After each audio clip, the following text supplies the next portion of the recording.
You buy things to feel better. New clothes. New gadgets. Things you don't need. And for a moment, it works. Until it doesn't. And you're left with stuff and the same emptiness. What if shopping isn't solving the problem, it's avoiding it? What if every purchase is just temporary relief from something you're not addressing? What if you're trying to buy your way out of feelings that require something money can't fix? Because the high fades fast. And the emptiness returns. And you're left with a closet full of things and a heart still empty. Welcome to Unfiltered Adulthood, where we explore the quiet psychological shifts that reshape you in your 20s, 30s, and 40s. If this resonates, subscribe and hit like.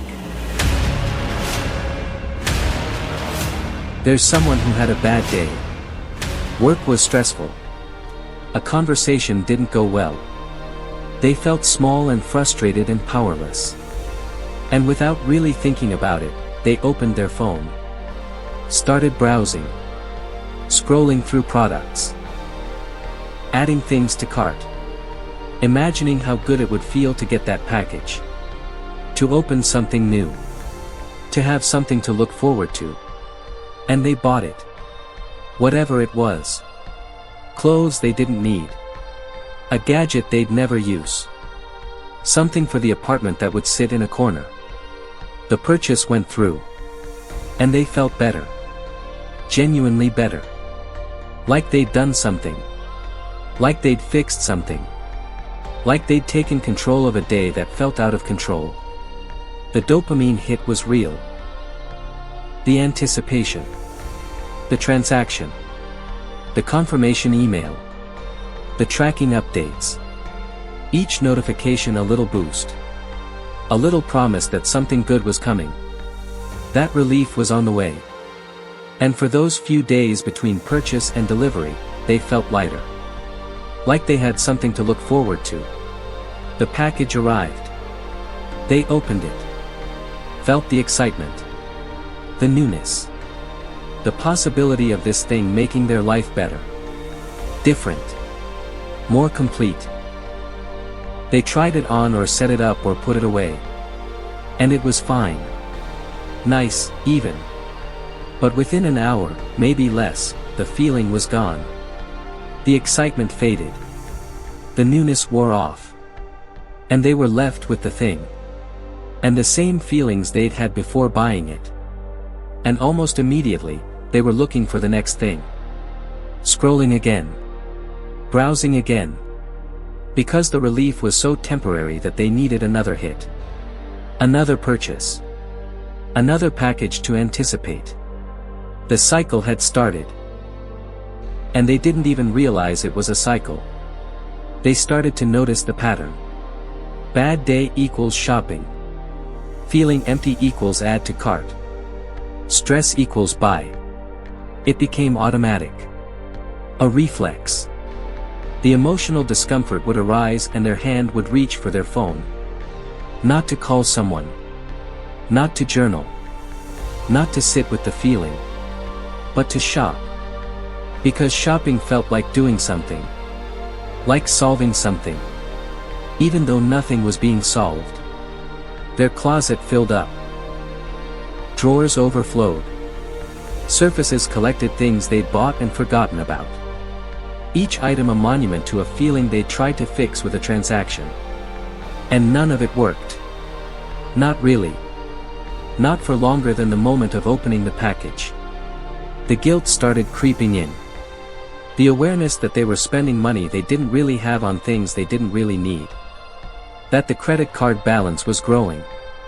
That the temporary relief was costing them long-term stress. But even knowing this, they couldn't stop.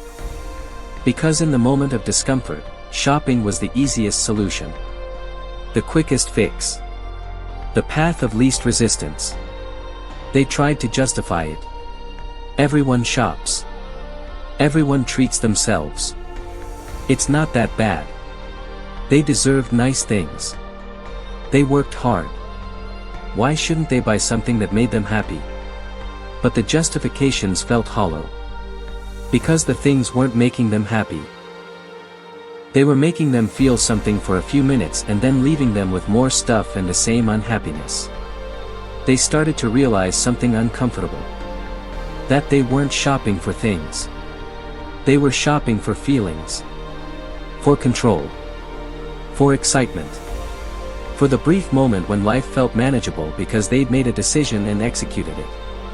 The object didn't matter. The function didn't matter. What mattered was the act of buying. The transaction. The temporary sense that they were doing something about how they felt.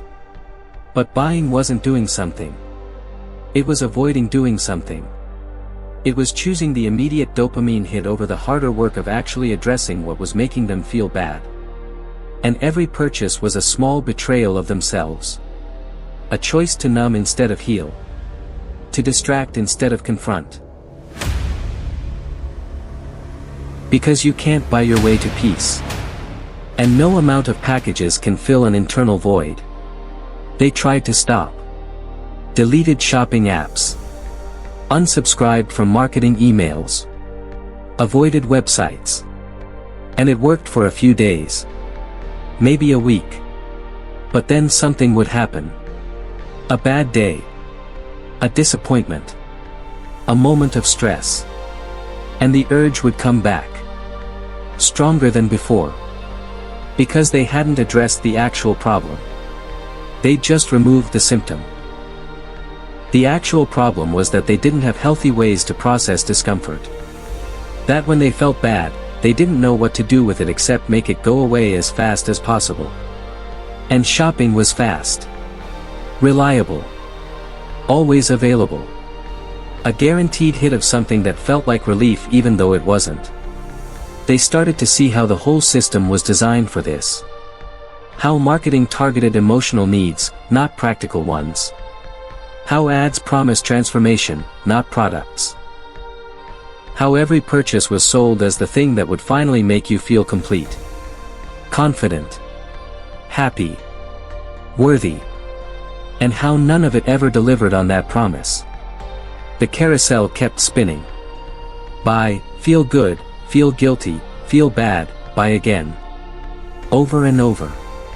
Each cycle a little more expensive. A little more hollow. A little more disconnected from what they actually needed. They looked at their space. At all the things they'd accumulated. Each one purchased in a moment of trying to feel better. And most of them unused. Unworn. Unremembered. Just stuff. Taking up space.